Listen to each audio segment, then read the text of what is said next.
दूल्हा नया है, नई है दुल्ही, नया दूल्हा है, नई है दुल्ही, फूल सी उर्सने की बेल नई है। दोनों के नैन चले चित चैन, झुके न रुके न झुके पट ही है। रंग रली की उमंग है, रंग रली की उमंग है ऐसी, शब्द छिने स्वर हो गए जीने। प्रेम की संपत्ति में रत दंपति, खोल हृदय है मिले रस भीने। खोल हृदय के खोल हृदय है मिले रस भीने, खोल हृदय है मिले रस भीने।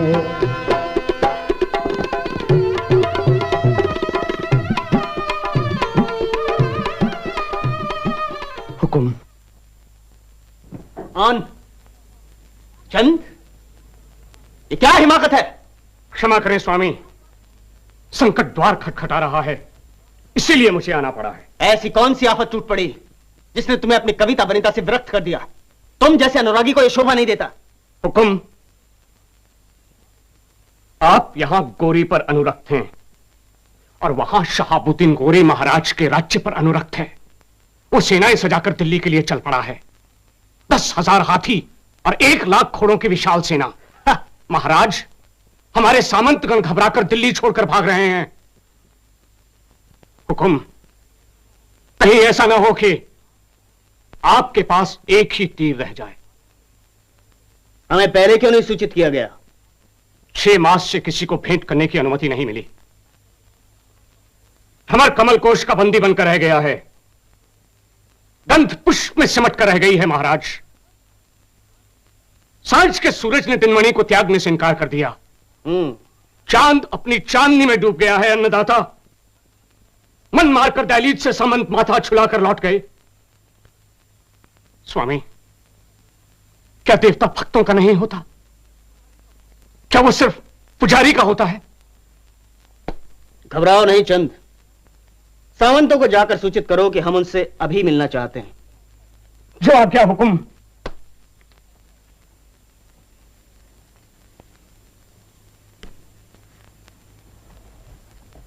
प्रिय,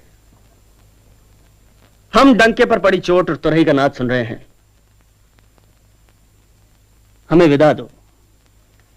महाराज, जिसे आपने 3-3 बार हराकर भगा दिया, उस गौरी के आक्रमण की आज चिंता क्यों? चींटी को कुचलने के लिए हाथी को बुलावा क्यों?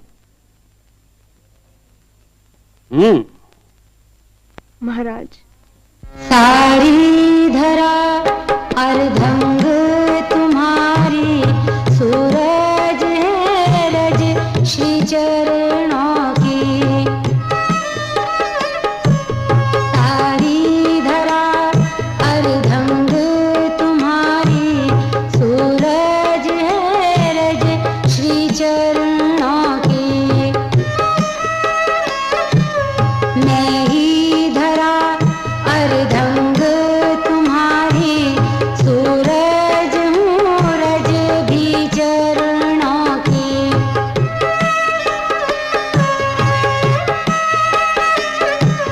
तुम हो सरोवर में जल लहरी, वल्लरी तरु की मैंने ये माना, पी जो नहीं परछाई जी ये क्यों, पी जो नहीं परछाई जी ये क्यों। जाओ तो जान ही लेकर जाना, जाओ तो जान ही लेकर जाना। हुकुम, गोरी दिल्ली के द्वार पर खड़ा है। अन्नदाता अब तो रणभूमि की ओर कूच करें। क्षमा करो चंद, हम राजा का धर्म भूल गए थे। अच्छा बताओ, कौन कौन राजा हमारे साथ है? कोई भी नहीं महाराज। क्या? जयचंद के भय के कारण कोई भी राजा आपका पक्ष लेने को तैयार नहीं है। हम पहले भी गौरी को अपने बलबूते पर हरा चुके हैं चंद, और इस बार भी हराएंगे। हुकुम, लेकिन हमारे समस्त कुशल योद्धा सामंत महारानी संयोगिता को यहां लाते समय वीरगति को प्राप्त हो चुके हैं। तो क्या हुआ चंद, इस बार भी विजय हमारी ही होगी। अच्छा प्रिय, आओ चंद। भीड़े भीड़े कटे कटे सटे हटे हटे सटे, गिरे उठे उठे गिरे, भीड़े भीड़े भीड़े कटे कटे सटे हटे सटे, गिरे उठे उठे गिरे, गिरे उठे उठे गिरे, गिरे उठे उठे गिरे।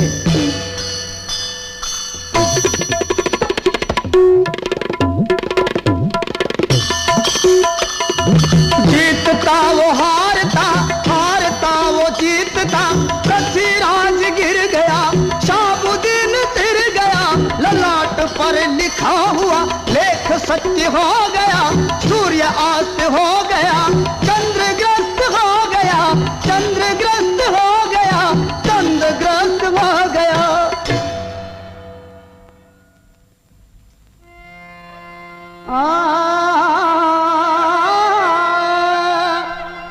पृथ्वीराज बंदी बना, पृथ्वीराज बंदी बना, जीत गया दुर्जन। क्षत्रिय अब तुम कभी करो न शास्त्र ग्रहण, क्षत्रिय अब तुम कभी करो न शास्त्र ग्रहण। तूने बहुत उछल कूद की, बहुत उठापटक की पृथ्वीराज, लेकिन फतह हमारी हुई। बोल, हम तुझे क्या सजा दें? सजा? सजा तो हमें हमारा देव दे रहा है शहाबुद्दीन। अरे तू हमें क्या सजा देगा? सजा तो हम ही देंगे पृथ्वीराज, और ऐसी सजा कि कोई हमारे खिलाफ तलवार उठाने की हिमाकत न कर सके। बोल, हम तेरे साथ क्या करें? वही कर शहाबुद्दीन गौरी जो हमने तेरे साथ किया था। यानी हम तुझे बेदाग छोड़ दें?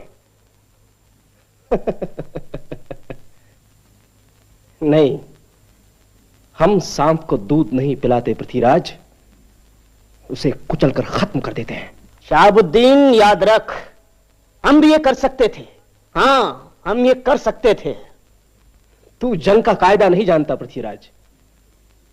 जो तुझ जैसी नादानी कर बैठता है ना, वो अपनी जिंदगी से हाथ धो बैठता है। वजीर फिरोज खां, इस कमबख्त की तमाम दौलत लूट ली जाए, इसकी फौज को नेस्त नाबूद कर दिया जाए, और इसे गजनी ले जाकर पिंजरे में बंद करके सड़क पर खड़ा कर दिया जाए, ताकि हमारी रियाया इसका तमाशा देख सके।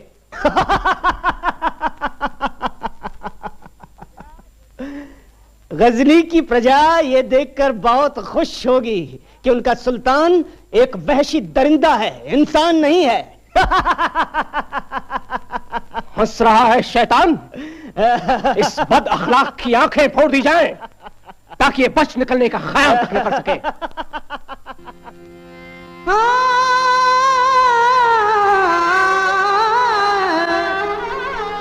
सुना कि गौरी ने किया राजा का बिन नैन, चंद्र चला गजनी की तरफ सुमिरन करे नपुबैन, चंद्र चला गजनी की तरफ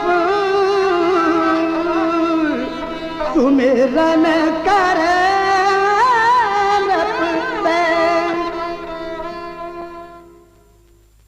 हे धराबंधु, हे अजानुबा, दुर्जन तृण के हे अग्निदाह, चालुक्य राय के गर्भदमन, तन्नाज राज्य यज्ञ भंजन, तुम धनुर्धारी सांभर नरेश, अरिभागा करके नारीवेश, तुम दिल्ली पति सोमेश पुत्र, आई विपदा तुम पर विचित्र। इक्षर से हम घड़े आल साथ, बेधेंगे सबको साथ साथ। उस वचन पूर्ति का पल आया। हुक्म, मैं इसीलिए गजनी आया। चंद, मेरे मित्र कहां हो तुम? एक बार गले लगकर मुझे रो लेने दो। हुक्म, घोरी ने मुझे सौभाग्य से वंचित रखा है। उसका आदेश है कि मैं 10 हाथ दूर रहकर ही मिलूं। चंद, क्या से क्या हो गया? रति प्रसंग में डूबकर भूल गया मैं युद्ध। विधना ने ही दंड दे किया यहां पर बद्ध। दिया मुझे था भाग्य ने पहले ही संकेत। मैं था अंधा हो गया, आया मुझे न चेत। सुख वैभव के भोग में भूला अपना धर्म। मेरा अपना कर्म ही वेद रहा है मर्म। जब सब कुछ है लुट गया, कुछ भी है ना शेष। सूरज होता अस्त पर रहे उजाला शेष। हुक्म, मैं गोरी से मिलकर आया, तेरी महिमा गाकर आया। नयनहीन हो या बलहीन, फिर भी राजा धनुर प्रवीण। अब ऐसा कुछ कर दिखला दे, पाजा मुक्ति मुझे दिलवा दे। मुक्ति का भूल जाओ चंद, सड़ रहा है नर्क में ये अंध। नहीं अन्नदाता, नर्क बनता स्वर्ग है उनके लिए, प्राण को जो है हथेली पर लिए। लुट गया सब शेष एक वरदान, है रखा तू नीर में तेरे अभी भी बान। हे सांभर नरेश, अब ऋषि ना, अब तो तू केवल धनुष साज। मैं कहता हूं दोस्ती के हित, मेरे मन में है एक काज। जो वचन दिया तूने मुझको, अब भी कर उसको पूरा तू। वो पुण्य जो केवल तेरा है, ले दोनों हाथों भर भर तू। चंद, मैं तो लोचनहीन रे, तू करता है चूक। कैसे मारूं काख को, मैं तो बंधा उलूक। मन हारे तो हार है, मन जीते तो जीत। अब भी कुछ बिगड़ा नहीं, सुन रे मेरे मीत। हुक्म, हुक्म, हुक्म, हुक्म।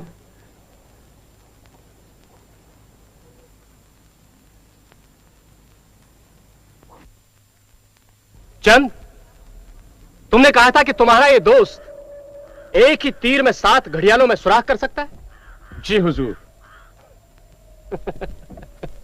चंद, क्या तुम्हारा ये अंधा दोस्त वाकई ये करिश्मा कर दिखा सकता है?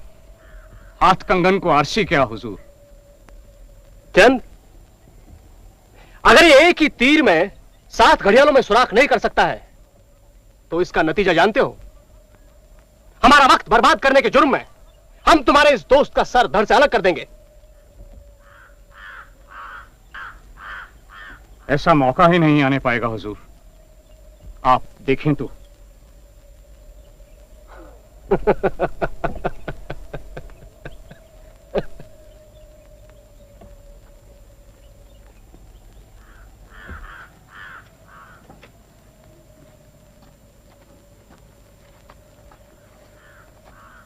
शब्द सुना गोरी का राजन, कौन दिशा में है सिंहासन? हां चंद, एक धनुष दो और 2 बाण मुझे दो। एक बाण राजन, एक बाण चौहान, राम ने रावण बेधा। एक बाण चौहान, पार्थ ने कर्ण को छेदा। एक बाण चौहान, त्रिपुर शंकर ने मारा। एक बाण चौहान, भ्रमर लक्ष्मण से हारा। एक बाण सांभरधनी, वीर पुरुष को भला। ताते ही संकेत तू राजा, तीर चला।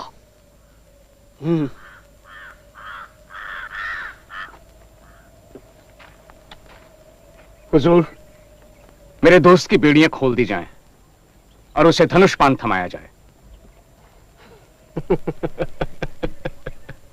बेड़ियां खोल दी जाएं।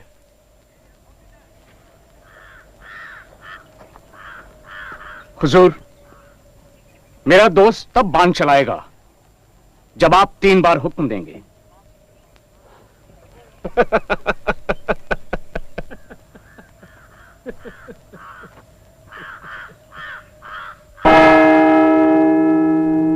पृथ्वीराज, तैयार हो जा।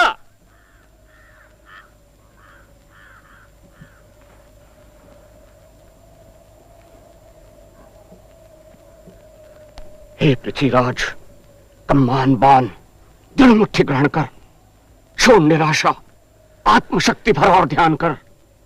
जो कुछ तूने कहा मुझे उसको पूरा कर। मत चुके चौहान प्राणांजलि में लेकर, कर दे तू निशब्द, शब्द को शब्द भेद कर। पृथ्वीराज, कमान पर तीर सजा। है अंतिम अवसर यही, सुन देकर तू ध्यान, एक बाण से लक्ष्य कर, मत चुके चौहान। 4 बांस 24 गज, अंगुल अष्ट प्रमाण, इतने पर घड़ियाल है, मत चुके चौहान। पृथ्वीराज, तीर चला। सुल्तान सुल्तान सुल्तान, क्या हुआ सुल्तान? पकड़ो पकड़ो, दौड़ो दौड़ो, पकड़ो पकड़ो उन्हें। हुकुम। जंग।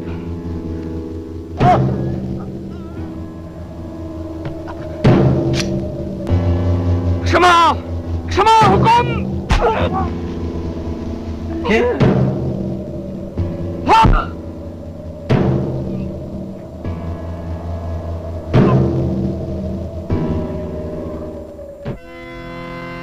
गोरी तो पहले गया,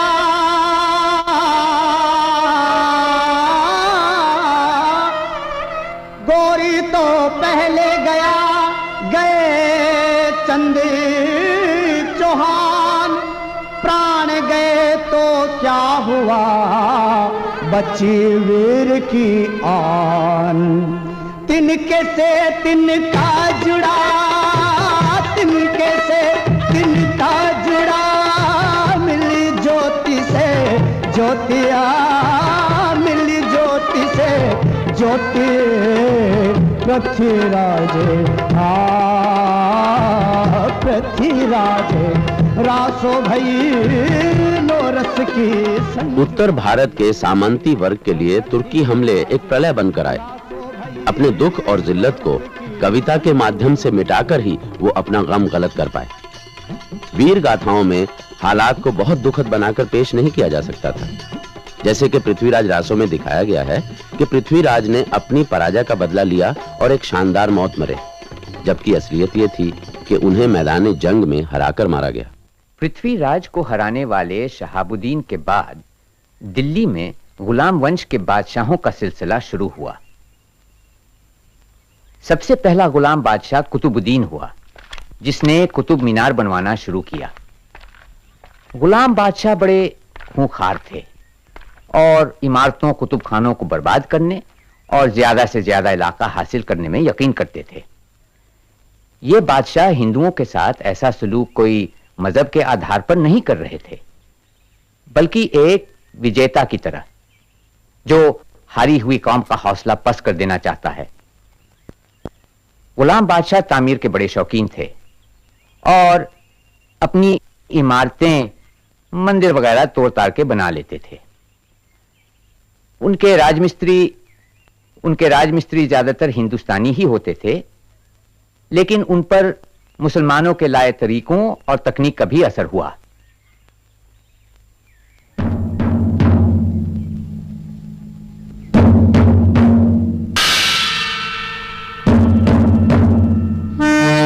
गुलाम बादशाहों का सिलसिला 1290 ईस्वी में खत्म हो गया। उसके बाद अलाउद्दीन खिलजी आया। दूसरों की तरह अलाउद्दीन भी तासवी था, लेकिन लगता है कि इन हिंदुस्तानी मध्य एशियाई बादशाहों के नजरिए अब बदल रहे थे। वो अब हिंदुस्तान को अपना वतन समझने लगे, यहां वो अजनबी नहीं थे। अलाउद्दीन की शादी एक हिंदू औरत से हुई थी और उनके लड़के ने भी वैसा ही किया। मालूम होता है अलाउद्दीन के राज में कुशल शासन व्यवस्था कायम करने की कोशिश की गई।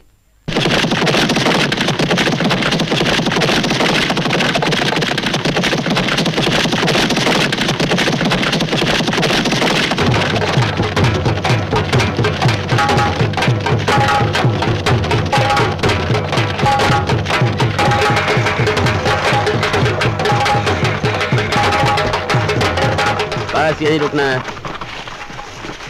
मानिक, तुमने खदेड़ने वालों को ताकीद कर दिया था? जी सुल्तान, मैंने खुद उनके सरदार को यह खबर कर दी थी। ठीक है, ये घोड़े बांध दो।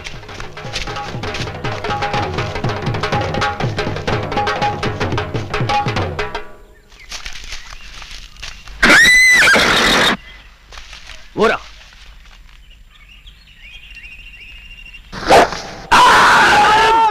मानिक! सुल्तान! मानिक!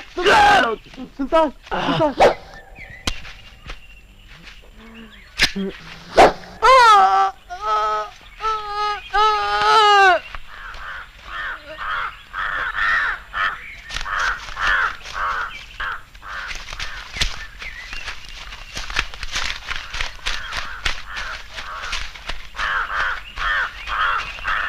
अरे आज सामने से सर कलम कर दूंगा इनका। नहीं हुजूर, आपके चचा तो मर गए हैं, अब सर काटने से कोई फायदा नहीं। इन्होंने मेरे दादा सुल्तान जलालुद्दीन के सर को नेज़े की नोक पे रख के घुमाया था। मैं भी इनके सर की नुमाइश निकलवाऊंगा। नहीं हुजूर, लाश का सर कलम कर देने से कोई फायदा नहीं होगा। बेहतर यह होगा कि आप इजाजत दें और हम इन्हें सालिम दफनाएं। अब तुम इन्हें दफनाओ या चील कौवों को खिलाओ, मुझे तो सिर्फ इनकी मौत से मतलब था।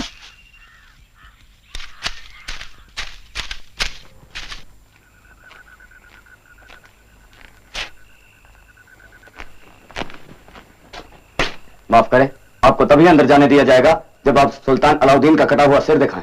अब हम सुल्तान हैं, हमने खुद उन्हें अपने हाथों से मारा है। इससे बड़ा और क्या सबूत चाहिए? उसे हमारा सर बतौर सबूत चाहिए, क्योंकि उसने हमारा सर अपनी सही जगह पर देखा है। अब और नादानी की जरूरत नहीं है। ये सर जिसे कभी मैं गोद में रखकर प्यार से पुचकारता था, अब उसे काटने का हुक्म देना पड़ेगा। ले जाओ इसे। ये सिलसिलेवार तीसरी बगावत है। अमीरों की इन साजिशों से मैं तंग आ चुका हूं। जो भी इस साजिश में शामिल था, एक एक को गिरफ्तार करो और उसे सूली पर लटका दो। उनके तमाम रिश्तेदारों के घर बार छीन लो। तभी इन्हें एहसास होगा कि बगावत का क्या अंजाम होता है।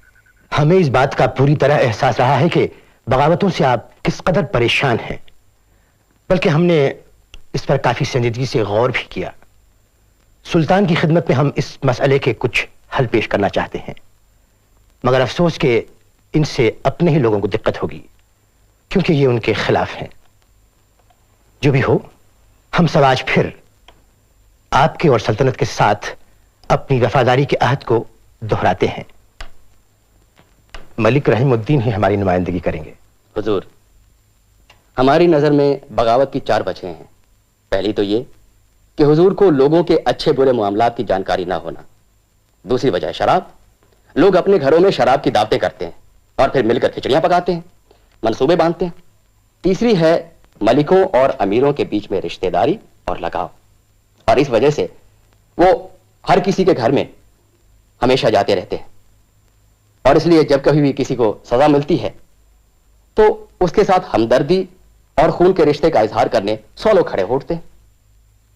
और हुजूर, चौथी वजह है दौलत। अगर लोगों के पास पैसा ना हो तो वो बगावत का ख्याल छोड़ खुद को रोजी रोटी की फिक्र में लगाएंगे। तुमने इन सब बातों पर अच्छी तरह से गौर कर लिया है? हाँ सुल्तान, यही सब मुसीबतों की जड़ है। ठीक है, पहले हमें इन्हें ही दूर करना चाहिए। शराफ काई, आप हाकिम मालगुजारी हैं, हम आपके महकमे से ही शुरू करते हैं।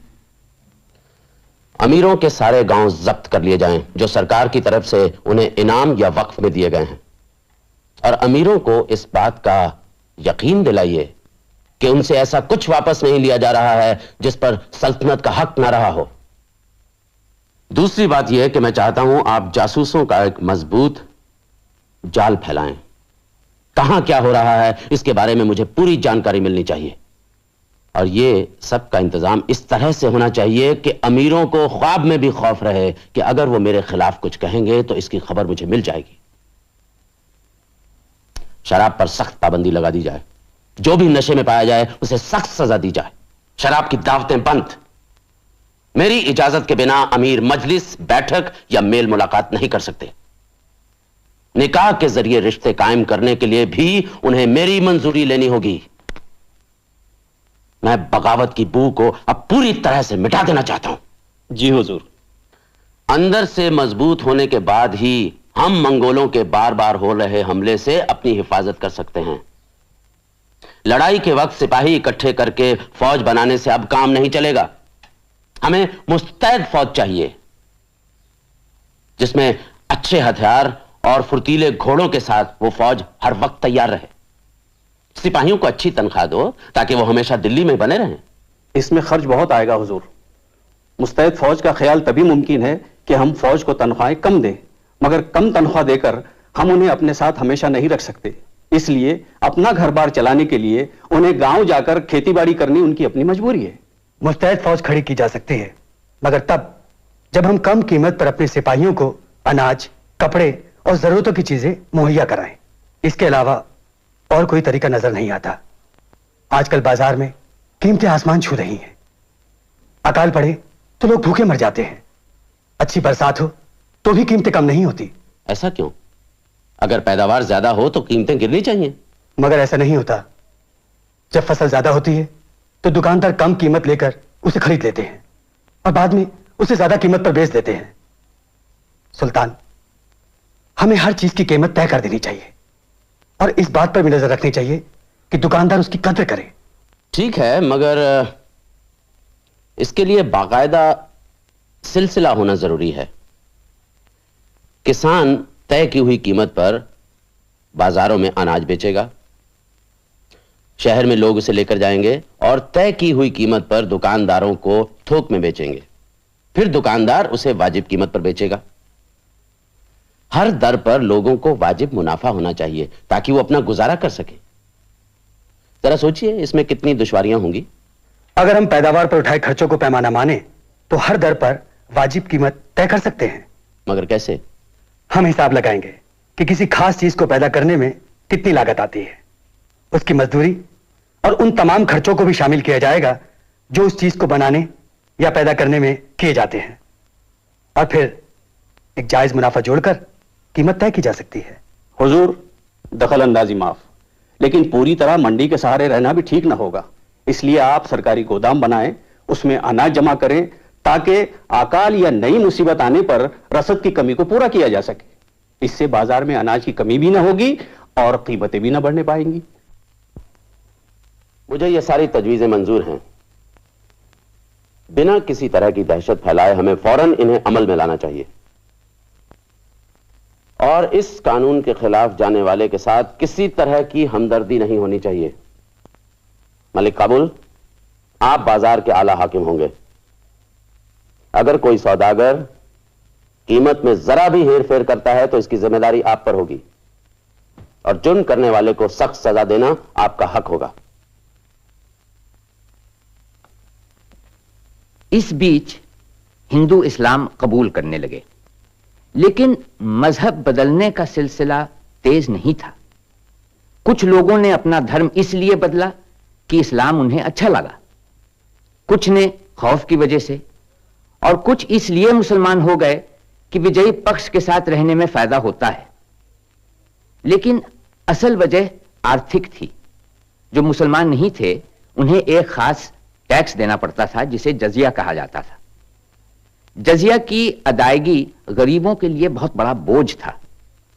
इससे बचने के लिए बहुत से हिंदू मुसलमान हो गए।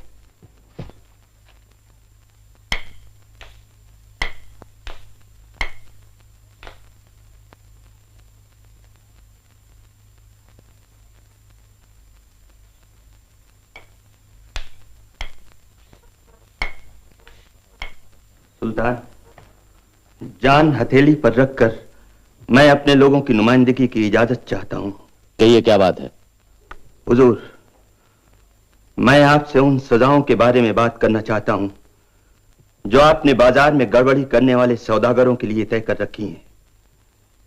सरकार, आपके कारिंदे सौदागरों के साथ बहुत बेरहमी से पेश आते हैं। कभी उन्हें कोड़ों से पीटा जाता है, कभी उनके जिस्म का गोश्त अलग कर लिया जाता है, और कभी कभी तो उनके समूचे खानदान को खत्म कर दिया जाता है। ये शरीयत के खिलाफ है। शरीयत इस बात की इजाजत नहीं देती। किसकी शिकायत है ये? बताओ, क्या सुलूक किया उन लोगों ने तुम्हारे साथ? सुल्तान, उन्होंने कहा कि मैं खरीदारों को कम सौदा देता हूं, तोल में गड़बड़ी का इल्जाम है मुझ पर। हुजूर, उन्होंने मेरे कूलों से इतना गोश्त निकाल लिया है जितना उनके हिसाब से मैंने कम तोला था। अब तो मैं चलने फिरने के लायक भी नहीं रहा। मेरा सारा कारोबार ठप हो गया है हुजूर, मेरा घर-बार तबाह हो गया। काजी मुगीसुद्दीन, मुझे कभी इस बात से मतलब नहीं रहा है कि इस मामले या उस मामले के मुताल्लिक शरीयत की क्या राय है।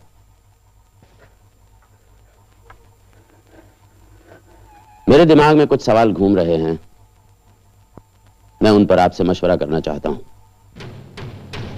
हुजूर, शरीयत के बारे में बात न की जाए यही बेहतर होगा, क्योंकि झूठ मैं कह नहीं सकूंगा और सच कहने पर सुल्तान का गुस्सा भड़केगा और मेरी जान पर बनाएगा। आप जो कहना चाहते हैं बेखौफ कहें।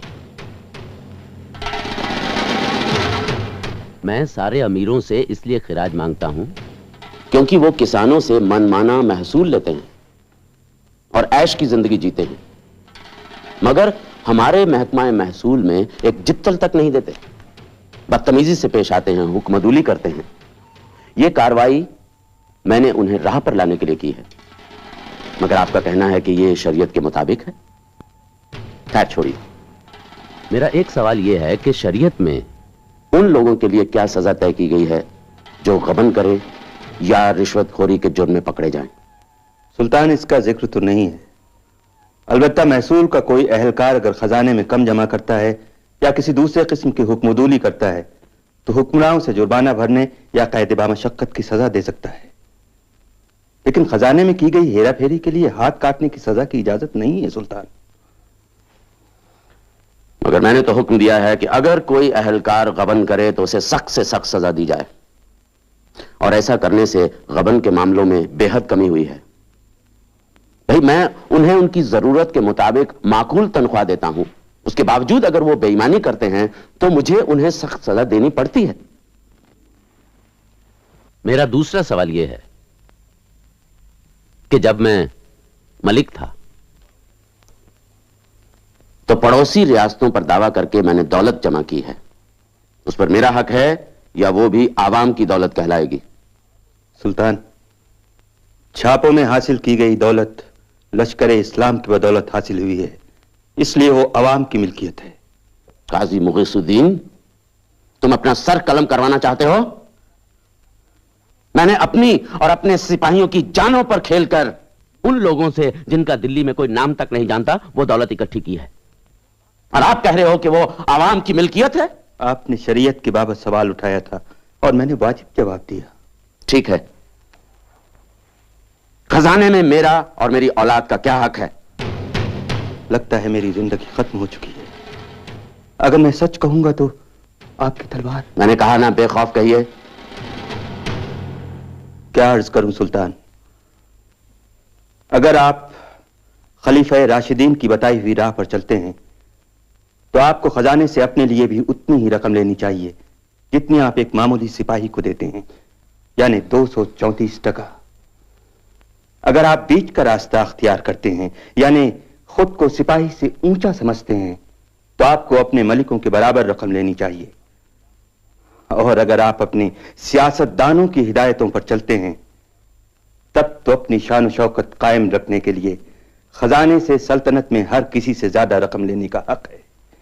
लेकिन सुल्तान, रोज कयामत आप उस पाक परवरदिगार को क्या जवाब देंगे जब वो आपसे पूछेगा कि करोड़ों की दौलत तूने औरतों पर क्यों उड़ा दी? काजी, तुम अपनी हद पार कर रहे हो। तुम कहना क्या चाहते हो कि हरम पे खर्च करना इस्लामी कानून के खिलाफ है? तुम्हें अपनी जान प्यारी है या नहीं? सुल्तान, मेरी जिंदगी तो वैसे भी खत्म हो चली है। हाँ, अगर आप सियासी नजरिए की बात करते हैं तब तो मेरा जवाब यही होगा कि आपकी शान शौकत से बढ़कर कुछ भी नहीं है और हरम पर दौलत लुटाने की आपको पूरी इजाजत है। काजी, अगर कोई सिपाही मुजाहिरे में गैर हाजिर रहता है तो मैं उसकी 3 बरस की तनख्वाह वापस ले लेता हूं।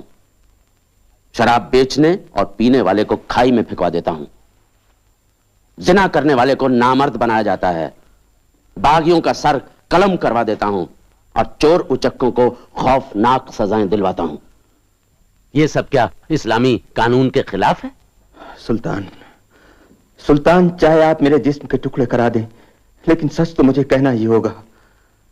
रसूल पाक इस बात की इजाजत नहीं देते, इस बात की इजाजत नहीं देते सुल्तान, नहीं देते।